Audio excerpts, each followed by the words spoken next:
తత్క్షణం లేచి స్నానం చేసి నడిచి మందపాకి వెళ్ళిపోయారు తెల్లవారేటప్పటికి పరమాచార్య.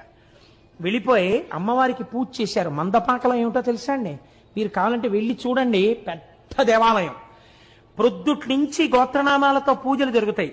మధ్యాహ్నం 12 గంటలకి అమ్మవారి యొక్క శిరస్సు మీద ఒక గిన్నె లాంటిది ఉంటుంది. అది మీరు మామూలుగా ఇలా ఇలా కదిపితే అదేం పడదు, ఇలా ఉంటుంది.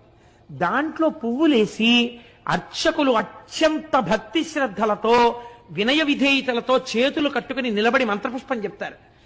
ఓం జాతవేదసేసు నవామసో మమరాతీయతో నిదహాతి వేదః సనఃపరుషదతి దుర్గాని విశ్వానావేవ సింధుం దురితాత్యగ్ని అని దుర్గా సూక్తంతో మంత్రపుష్పం పూర్తయ్యేసరికి అమ్మవారి మీద ఉన్నటువంటి పూల గిన్నె ఇలా ఒరిగిపోతుంది. ఆ పువ్వులన్నీ అమ్మవారి పాదాల మీద పడిపోతాయి. ఒకవేళ పూజలో తేడా ఉంటే